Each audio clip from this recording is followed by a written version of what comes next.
Welcome to Behind the Story with Naomi and Lisa, where we learn the story behind the story. I'm Naomi Craig, historical fiction author of Rahab's Courage. And my name's Lisa Renee from the Collaborative Press. I'm also a Christian contemporary romance author from the Single Again series. Now, before we get on to our very exciting show with award-winning historical fiction author Carrie Turansky, Lisa and I like to share a little bit about what's going on in our writer's journey, just so you guys can keep abreast of what we're doing and how we're doing. So, Lisa, what are you up to these days? Yeah, well, I've had a great week and production. I've finished a novella, a Christmas novella for the Mosaic collection. So that's due to get edited and in by August, and it'll come out in October. So I'm really excited. I got to see the cover, and so we'll be promoting that soon. So that's with some other authors like Shatona Havoc and others. And I've connected it to my series, Runcom series. So this is a free novella. I do fake engagement mistake for my subscribers, but this novella is going to be about another couple. But it was just really fun, and so yeah, it was cool. It's nice to just do a 15,000 word novella rather than doing 50,000, 60,000 words for the month. So that was pretty cruisy and easy. So what about you, Naomi? What have you been up to? That sounds exciting. That's with Mosaic, right?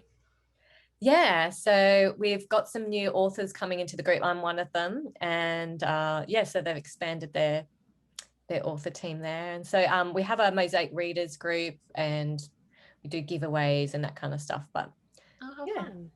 Wonderful. Well, I'm trying to work hard at edits, revisions for my Ezekiel book that's due really soon, but my schedule has just been crazy. Like, life has been crazy. I went to a conference with my husband last week, and then stuff that I normally do in the afternoon got shifted to the morning.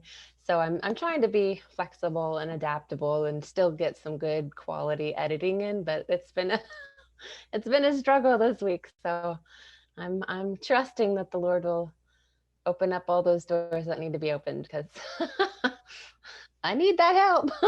Yeah, it is hard to schedule everything and keep consistent, and family life and that kind of stuff. So I had my children home for 2 weeks of the school holidays that they have break. So yes, that wasn't I didn't get a lot done, and I need to spend time with my family.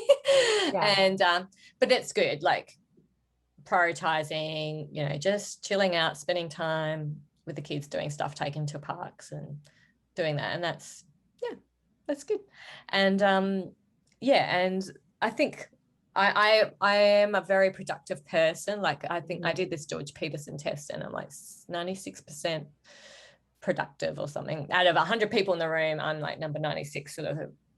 So I can just, so even with writing and stuff, like I will listen to podcasts about author podcasts, and I'm listening to books, I'm reading, I'm critiquing other people's books, I'm doing the Collaborative Press, like managing that, and then writing and edits and all that kind of stuff. So yeah, my whole life could be taken up with it, and I love it every minute of it. So, and then like I'm going to bed, and then I'm thinking about the story I'm writing or changing and marketing ideas and stuff. So I have to I have to chill out in the night. I have to listen. Sometimes I listen to something audio to distract me or something if I don't want to be thinking about it. I usually listen to the Bible and stuff. Put it on Deuteronomy and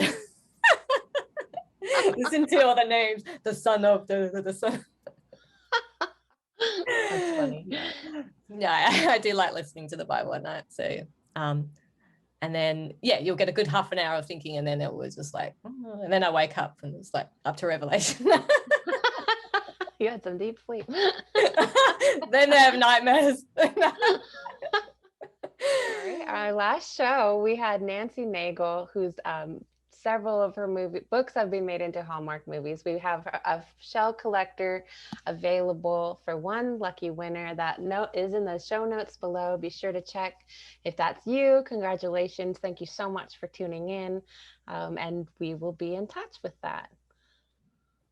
And we have our show on podcast now. So if you prefer audio, it's on Spotify and other platforms, which is really exciting. And we are on Instagram, Behind the Stories on Instagram, if you want to keep in touch.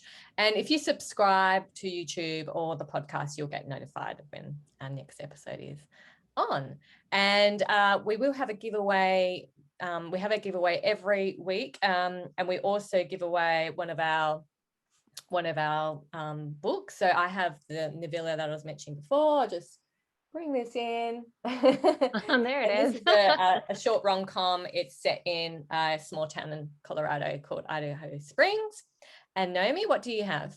My novella is biblical fiction. It's called On Desolate Heights, and I'm going to pull up that picture right now because I don't have it. It's about Balaam and his talking donkey. So we'll have all that listed in the show notes. This is super fun. If you actually subscribe to my newsletter, I've been reading a chapter of this. So if you like audio theater, then you can get a chapter each month, and I link all the back ones before. So super fun on that. Today, like I said, we have Carrie Turansky on. It's a great interview.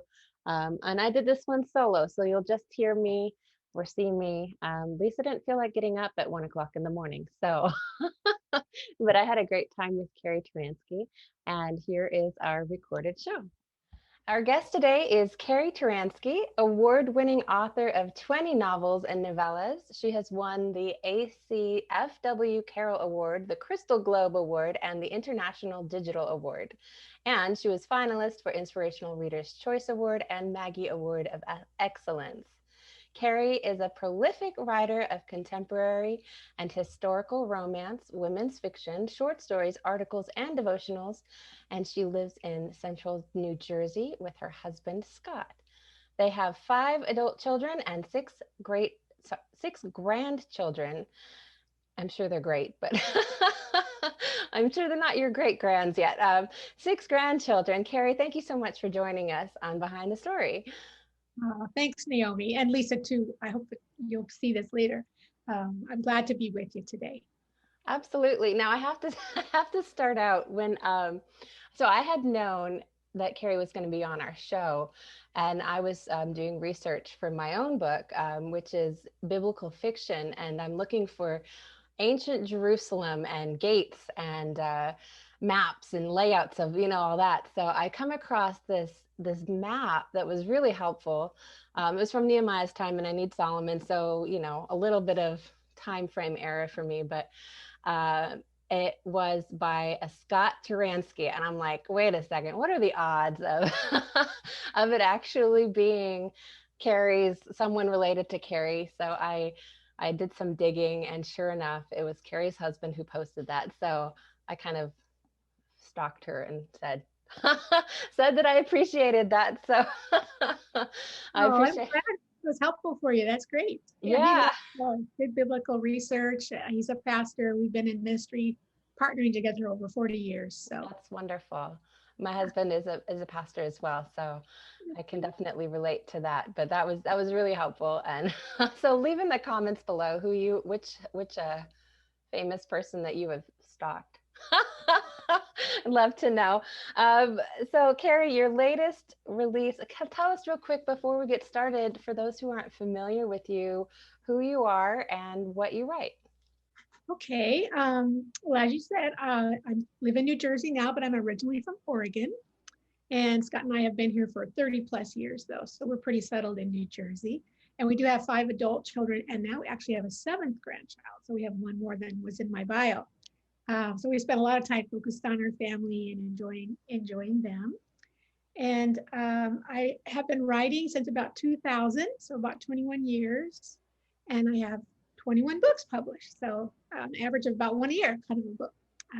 So most of them are set in England. The last 7 have been set in England in the early 1900s, kind of inspired by the rush of Downton Abbey that everybody was so interested in. So my publisher liked that time period and era and wanted me to set some books there. So I've stayed in that era and just really enjoyed learning a lot about life in England and Christians at that time and just what was happening in the culture. And so that's kind of what I've been writing lately. Earlier, I wrote contemporary, inspirational set in the US. So I have those two. And but my heart right now is to write English historical. I love it. That's fantastic. Now, have you ever been to England to do the research? Yes, I have. I taken 2 research trips and then we visited there a few times before that. But the Excellent. last 2 times we got to go really to look at the areas where the books are set and just get that sense of what the country's like and the people, the setting, that kind of thing. So that's really a blessing. How exciting. So your latest release, No Journey Too Far, came out June 8th. Tell us about the book. I know it's part of a duology. What sparked the story for the series? Okay, the first book in the series is No Ocean Too Wide. And this one came about when I saw a picture on Facebook of some poor children that looked really ragged. And I thought, who are these kids? They look like they're from the time period that I like to set my stories in. So I followed the picture back to a Facebook group for the British Home Children's Research and Advocacy Society. And this is a group of descendants of British home children. And I learned that there were more than 100,000 poor and orphan children who were sent from England to Canada. And most of them were not adopted. They had to come as indentured workers, the boys to go onto the farms and the girls to work as domestics or household help. And we're talking about children. We're not, I mean, they're not talking about adults. These are young children that had to do that kind of work. And they had to work and stay in that kind of situation until they came of age. So in the first book, I created a fictional family that faced that kind of a situation with 4 siblings. And the oldest daughter had already gone off to work at a wealthy estate as a lady's maid. And the mother became ill, had to go in the hospital, and the 3 youngest are home alone. And they tried to take care of themselves, but they ended up stealing some food and getting caught by the police and then taken into a children's home and soon sent to Canada. When the oldest sister learns about this, she, of course, wants to find her siblings and try to reunite the family. So that's mainly what happens in the first book. But I wanted to explore more about how these children, as they grew up, what happened to them as young adults when they finished their indentured contracts? And how did they face, the challenges of moving on in life? There was a real stigma against them, a lot of prejudice. Maybe you've seen Anne of Green Gables, where she was a Canadian-born home child, and there was prejudice against her. But these kids, prejudice was even stronger because they knew a lot of them may be illegitimate or they were poor. And there was sort of a belief at that time, if you were poor, that was your fault, your parents' fault. And it was sort of in your blood. It would be passed out to the community if you came. So they faced a lot of struggles. So I wanted to show that. So I wrote a second book, which is the one that just came out, No Journey Too Far. And this one is about the same family, but it follows the brother as he's trying to find the one sister who's still missing. And he's just finished fighting in World War I, comes back to England, see his family, and then he learns his sister's still missing, and also his sweetheart that's been writing to him, all of a sudden her letters stop.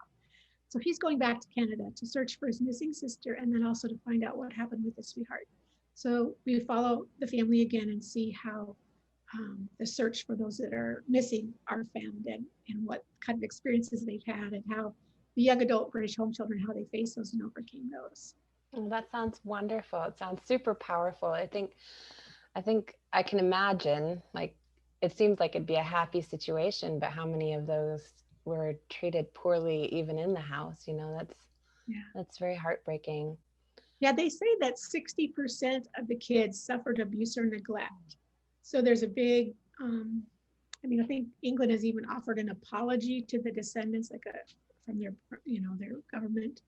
And Canada, they have an official day to remember these children. So there's like memorials around the country in Canada, and they just had their 150th celebration of when the first group came. And they all put up, a lot of people put up lights, red, white, and blue lights, all on different public buildings, that kind of thing, just to honor and remember the children. Because there were so many that came that way. I think they said 1 in 10 people in Canada has a relative who came as a British home child. Wow. So it really involves a lot of people in Canada, and then some that also came into the United States. Okay. Wow. So what inspired you to start writing 21 years ago? Okay. My family, all 5 kids and my husband and I went to Kenya for a year. Wow. Where we lived at a mission station. My husband took over for a professor who had a year off. And he took over teaching his Bible classes. And we had such a great experience. We really loved our year in Kenya. And when we came back, I missed it so much. I thought, well, what if I wrote a story that was set there? I could kind of relive my experiences. So I wrote, I just poured out a story. I didn't know anything about fiction technique or anything, but I just wanted to, I don't know, sort of a relaxing way to kind of relive our experiences. So I did that. 2 really long books that will never be published, but I considered them, part of my learning how to write books. So that's what got me started. And then I joined a writers group at my library. And then I wrote to an author that I admired, Beth White, and asked her, for her advice. And she told me about a new organization, ACFW, that was just starting. And she encouraged me to join that group and, see what I could learn there. So I did that, and that really kind of launched me into learning and growing as a writer. That's wonderful. That's such a journey. I love it. Sometimes you need those never be published books as your university to writing, I think. Yeah, I think that's good. And people, I think, need to realize that I wrote actually 5 full-length books in a novella before actually one was published. And I think some people, their first book is published, but that's pretty unusual. I mean, you have to really have a background or something, because you don't walk in and do brain surgery or play a symphony or something. It takes time to learn skills. So I think I've heard like something like 10,000 hours invested to learn a skill and really be at a professional level. So I don't feel bad about writing all those books that will never be published. That's okay. Keep on the journey, because if you're truly into this, then the Lord will open up the doors at the right time. Right. That's great. So is there a common theme to your books that are throughout all 21, or? Well, one thing I see that comes up often is I like to show how my characters, when they face difficult challenges, things that seem that could destroy them, they have choices to make, and God actually can bring good out of difficult situations. So that's a theme that comes up often. Most of my books have some kind of family drama in them. Of course, they all have a thread of romance, and they all have inspirational themes. So I try to weave in God's love and truth into each story, because I consider my writing a ministry, and I want my books to have an impact. So I try to tell the best story that I can and think of really creative and natural ways, to weave that in. So when I give my character a problem, I try to think, well, how could God get through and help that person? And I think of different ways in my own life or other places, things I've read or whatever, and then try to use those and weave them into the story. I love that. I think it's so true, because the Lord's going to use what you're going through at this time and to help you process, but it is also going to be a blessing for somebody else as you're doing that. Right. So we found that your last set is set in Canada and England. And a lot of them are in England. Do you have other locations besides the Kenya that will never be seen? Well, when I first started writing after the Kenya book, I did write some that are set locally. I live near Princeton University. It's kind of a pretty area in the Northeast here. And so I set a couple books there. And then I'm originally from Oregon, so I set a series in the Northwest up in Washington State. And then I think I did a historical novella in Wyoming. And then I also did a series in Vermont. Excellent. So kind of different places, but the last 7 have all been in England. And that's kind of what I've focused on lately.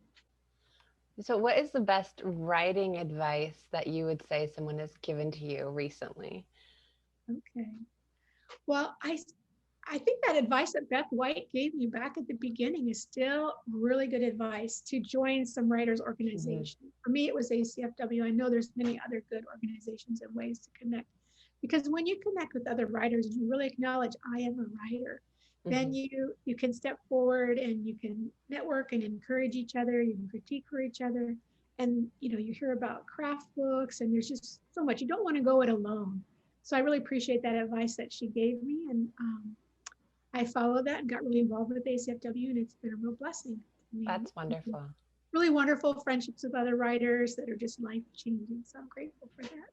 Yeah, it's so helpful too. It's because there's 5 of us in our critique group, and everyone has their own strength.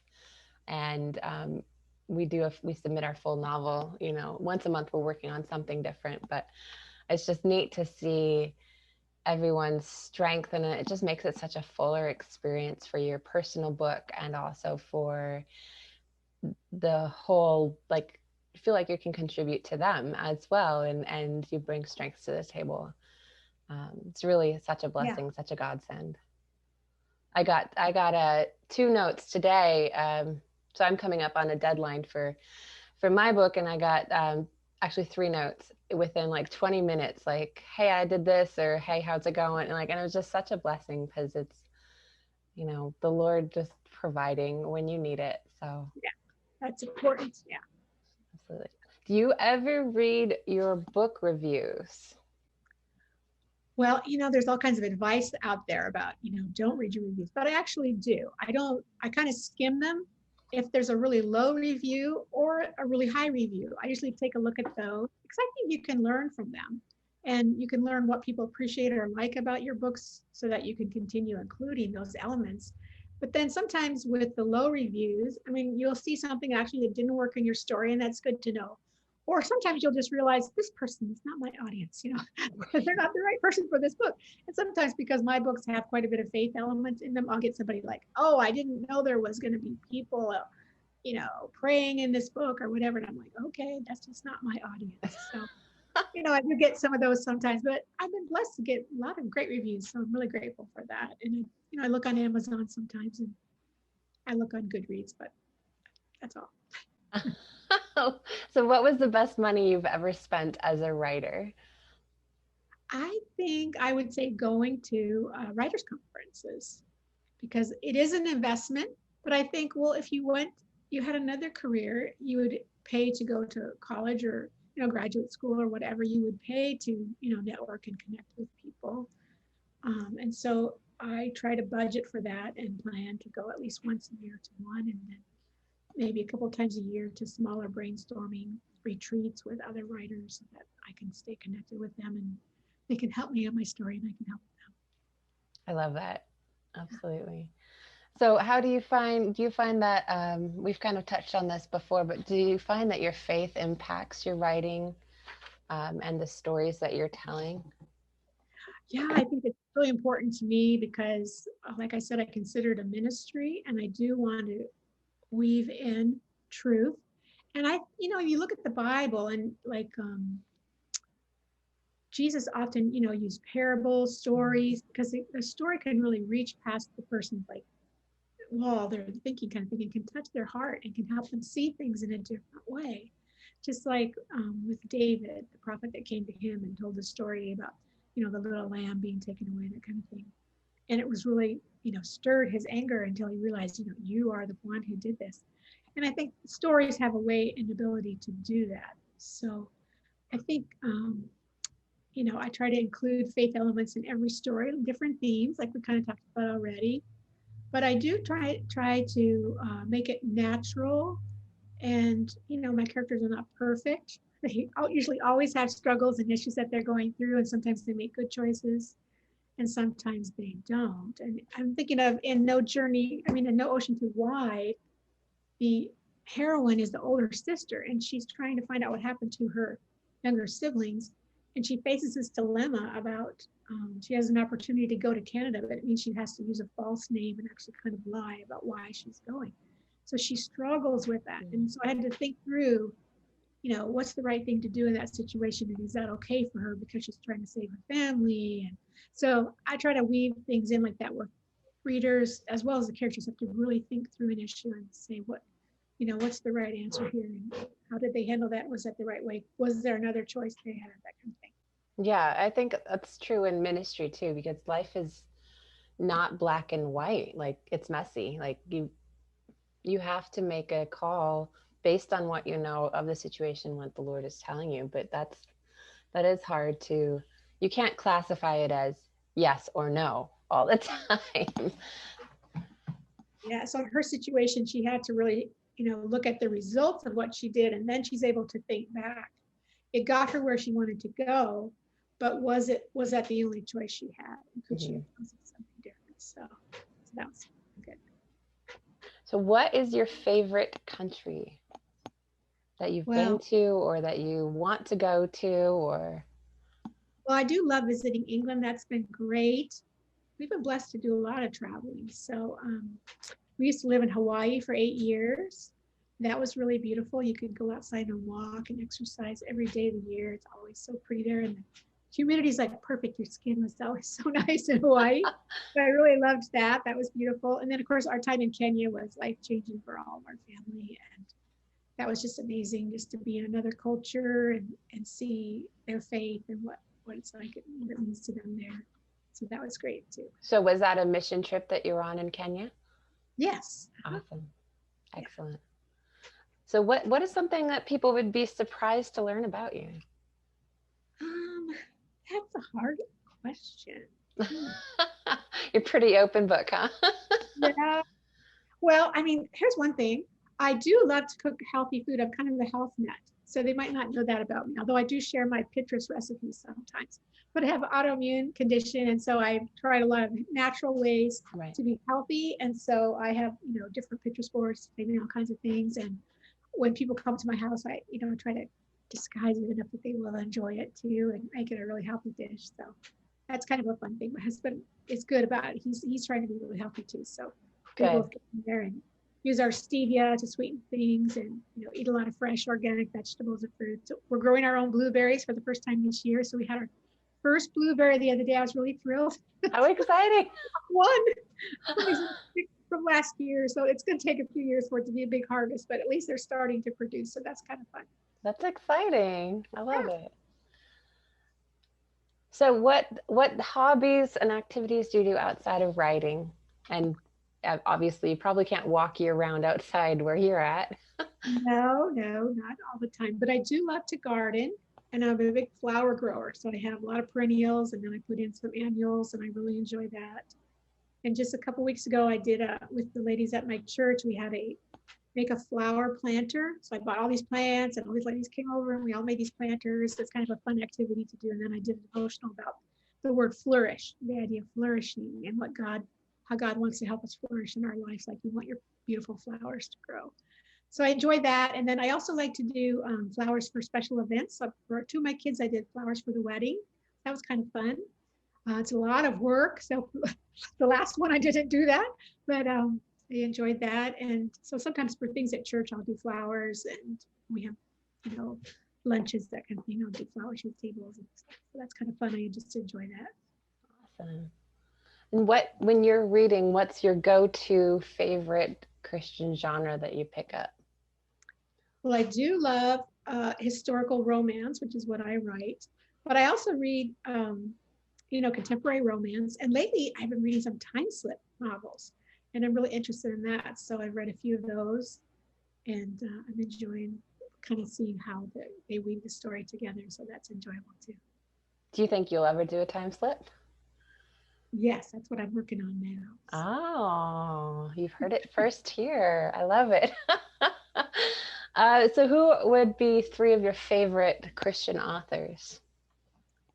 Well, I would say Kathy Golke, who is a dear friend and award-winning author. Her stories always just really come from her heart, and she's such a great writer. I love everything that she's written. I also like Joanne Bischoff. Hers are just really deeply meaningful and so well written. And I enjoy Becky Wade too. So those are probably 3 that I would say are some of my favorites. Excellent. So have you seen a change in the Christian field, the Christian market recently for books, for fiction? Do you think it's a positive change, or is it kind of leaning towards negative, or what are your thoughts on the Christian fiction market these days?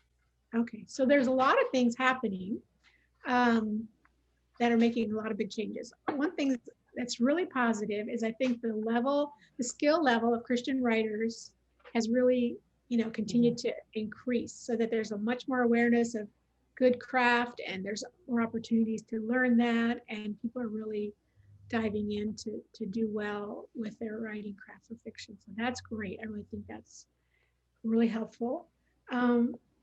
With the rise of the indie thing, a lot of that's made it more challenging for traditional authors, which is, I've kind of been hybrid. I have some that are indie and some that are traditional. I have my out of print ones that I brought back, and then I also have one one I did fully indie that had never been published before. But there are fewer and fewer slots available traditionally for people. So they have to, there's fewer and fewer places. You have to decide if you're going to, be indie or quit or whatever. So that's kind of a challenge. And of course, with books, so many bookstores closing, there's less, spots on the shelf. And I think that's why there's fewer publishers that are accepting fiction proposals and things right now too. It's like half the size it was when I started. So it's really, that's kind of makes me kind of sad because it makes it harder. I know a lot of people really love indie and they enjoy doing it all themselves and, hiring their own cover and their own editor. And that's certainly a great option. It's just a lot of work. And when you've done traditional and you've seen all that they do for you, it's kind of harder to think about being independent and yourself, but it works. If you have the right, there's good and bads for both. I think you can do excellently with both.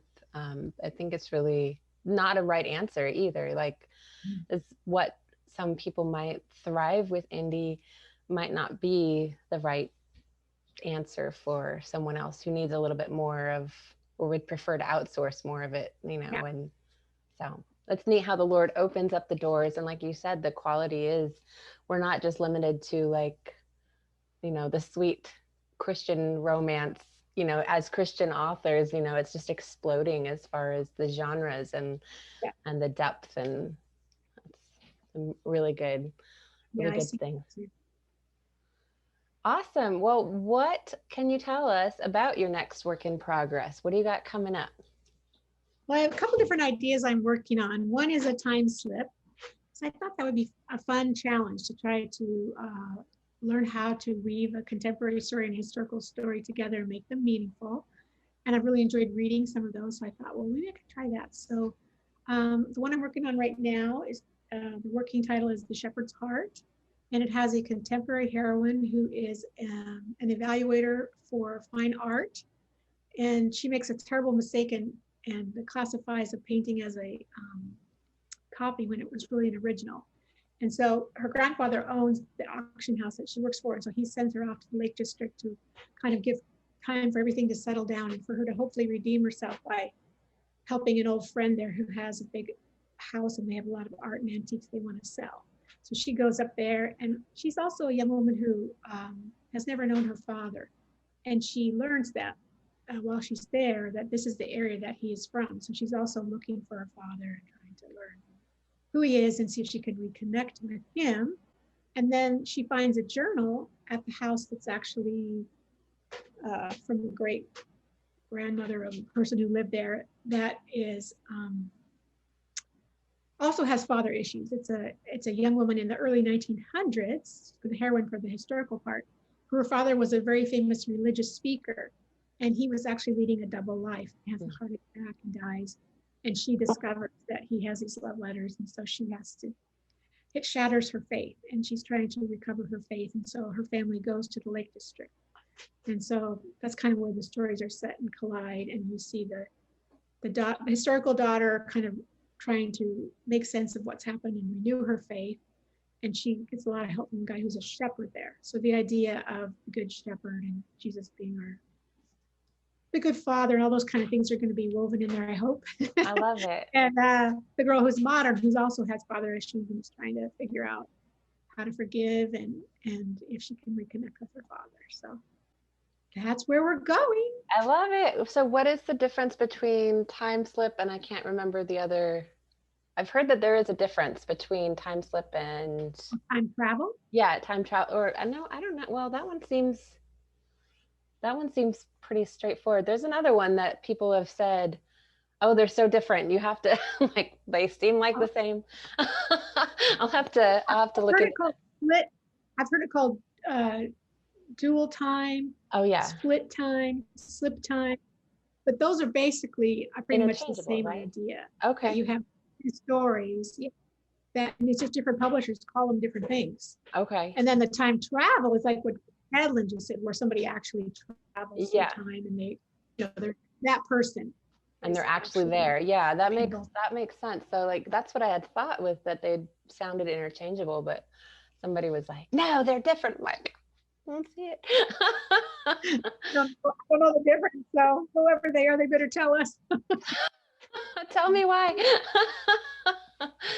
Oh, goodness. Excellent. Well, where can the readers find you? What's your website? And My website is just my name, Carrie Turansky, and my good friend Savannah Kaiser, who's also an aspiring author, just redesigned it for me. It's really pretty and very easy to, find what you want, and she did a great job. So I'm happy to have a brand new website all redesigned. I'm on Facebook or Instagram, are probably the two main social medias where you'll find me. Been enjoying BookBub and leaving recommendations there. That's kind of fun new thing too. So. Excellent. Well, make sure to check in the show notes, connect with Carrie, sign up for her newsletter, and you'll be alerted to her every new novel coming out. Also in the show notes, we've got lots of goodies for you. My biblical fiction on Desolate Heights is Balaam's Story and His Talking Donkey. Lisa has her rom-com Fake Engagement Mistake. I know if you sign up for Carrie's, you do get in-between story from No Journey Too Far, No Ocean Too Wide. Sorry, I switched that. There's an in-between story for you there too. So lots of goodies. Carrie is also offering a paperback copy of No Journey Too Far for one winner. So be sure to enter into our links below. So follow Carrie, stalk her on social media. She's really nice, I promise. I have personal experience from that. So thank you so much for joining us here today, Carrie. We've enjoyed talking to you.